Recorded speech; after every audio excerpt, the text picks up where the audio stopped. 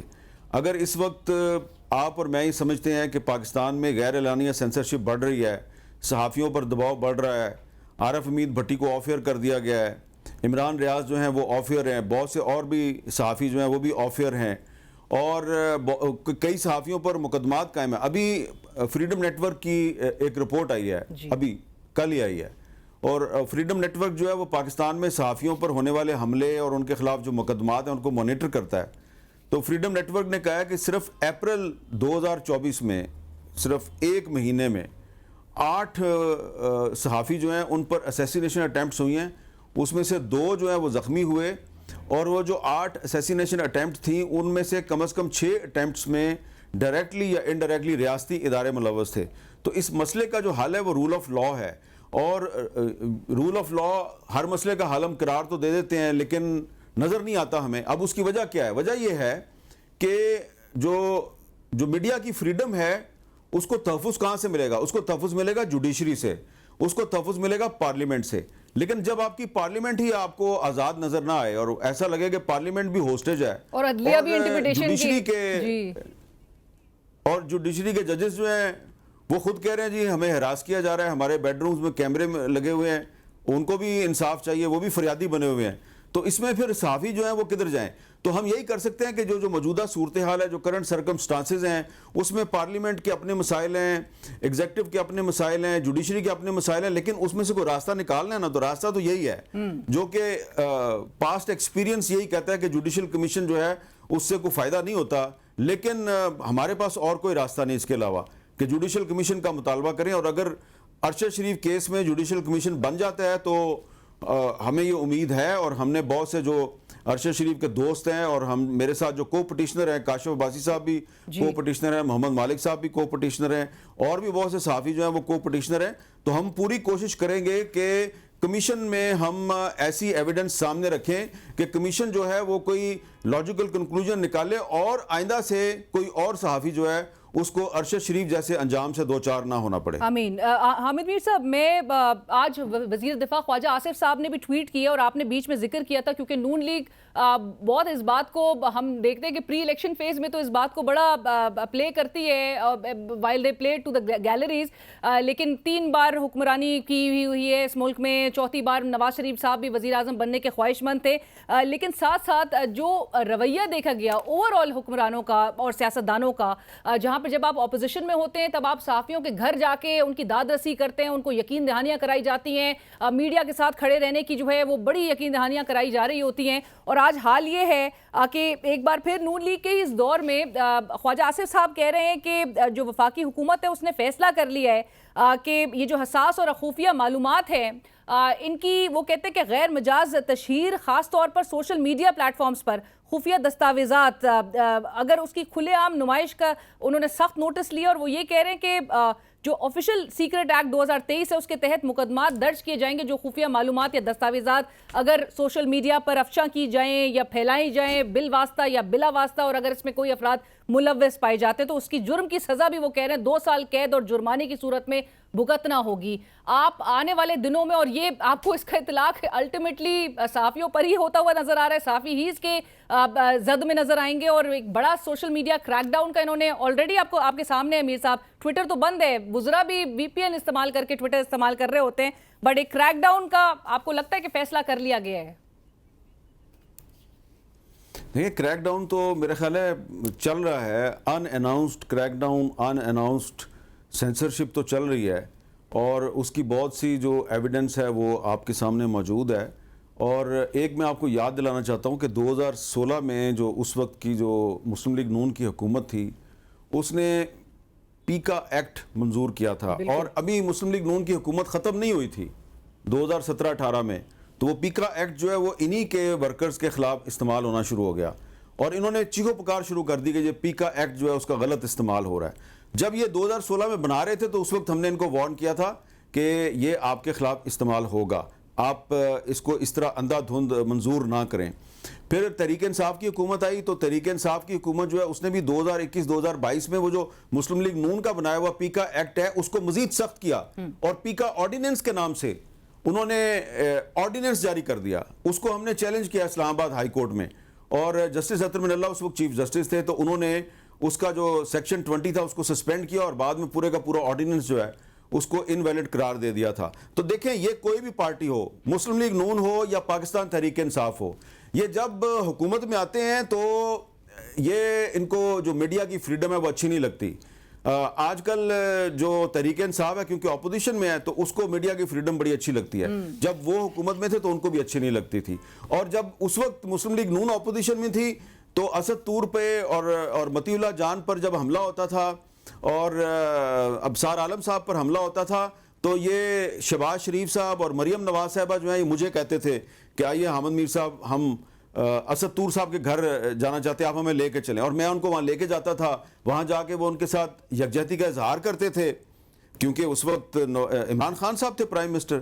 جب وہی اسد طور جو ہے وہ دوبارہ شہباز شریف صاحب کے دور حکومت میں گرفتار ہوتا ہے تو نہ ان کو یاد آتا ہے نہ مریم نواز شریف صاحبہ کو یاد آتا ہے یار یہ وہی اسد طور ہے جس کے گھر ہم گئے تھے جب عمران خان صاحب وزیر اعظم تھا, تو اب ہمارے دور میں وہ گرفتار ہو گئے تو ذرا اس کا حال احوال پوچھ لیں. کسی نے فون تک نہیں اس کو کیا کہ بھائی آپ کیوں گرفتار. اور بعد میں آپ دیکھیں کہ جو مقدمہ اس پہ ایف آئی اے نے بنایا تھا اس کو کورٹ نے خارج کر دیا کہ یہ مقدمہ ہی غلط تھا, بے بنیاد مقدمہ تھا. تو یہ پولیٹیکل پارٹیز کی بھی اپنی کنٹراڈکشنز ہیں, اور میں یاد دلانا چاہوں گا خواجہ آصف صاحب کو کہ جس طرح 2016 میں پیکا ایکٹ جو ہے وہ بعد میں آپ ہی کے خلاف استعمال ہوا تھا, تو یہ جو اب آپ نیا ایک قانون لانا چاہ رہے ہیں ٹھیک ہے یہ ہمارے خلاف استعمال ہوگا, صحافیوں کے خلاف استعمال ہوگا, لیکن یہ وقت بھی گزر جانا ہے, یہ وقت جو ہے یہ بھی گزر جانا ہے, اس میں بار بار آپ کو کہہ رہا ہوں. اور پھر جب آپ پر دوبارہ برا وقت آئے گا, جب آپ اپوزیشن میں آئیں گے تو یہ جو قانون اب آپ بنا رہے ہیں یہ قانون آپ پر استعمال ہوگا. میری بات یاد رکھیے گا, یہ قانون آپ پر استعمال ہوگا. پھر آپ ہمیں کہیں گے آؤ جی ہمارے ساتھ بڑی زیادتی ہو گئی ہے, ہمارے حق میں آواز اٹھاؤ, ہم اس وقت دوبارہ آواز اٹھا دیں گے, لیکن پلیز آپ بھی تو اپنی غلطیوں سے سبق سیکھا کریں. بہت شکریہ حامد میر صاحب. اب ہوپ فلی یہ ان کو ہوتی ہوئی بھی دکھائی دے, جب برسر اقتدار پہ ہوتے ہیں تمام وہ اقدامات کیے جاتے ہیں کہ جس کا یہ اگر اپوزیشن میں ہو تو یہ خود بھی کنڈیم کرتے ہوئے دکھائی دیں. تھینک یو سو مچ, بہت شکریہ آپ کے وقت کا. سینئر صحافی حامد میر صاحب اس وقت ہم سے بات کہے تھے, جو کہ پر امید ہے اسلام آباد ہائی کورٹ انہوں نے رجوع کیا ہے ارشد شریف صاحب کے قتل کی تحقیقات کے حوالے سے, وہ جوڈیشل کمیشن بنانے کا مطالبہ کیے ہوئے ہیں, اور ان کی تحقیقات کو پبلک بھی ود ڈیو ٹائم انشاءاللہ ہوتے ہوئے ہم دیکھیں گے, کیونکہ یقین دہانی تو حکمرانوں کی جانب سے بڑی کی گئی. 2 سال قبل بھی 2022 میں شہباز شریف صاحب تھے جنہوں نے تحقیقات کو منطقی انجام تک پہنچانے اور پبلک کرنے کی یقین دہانی اور عوام سے وعدہ کیا تھا. وہ وعدہ اب تک وفا نہیں ہوا.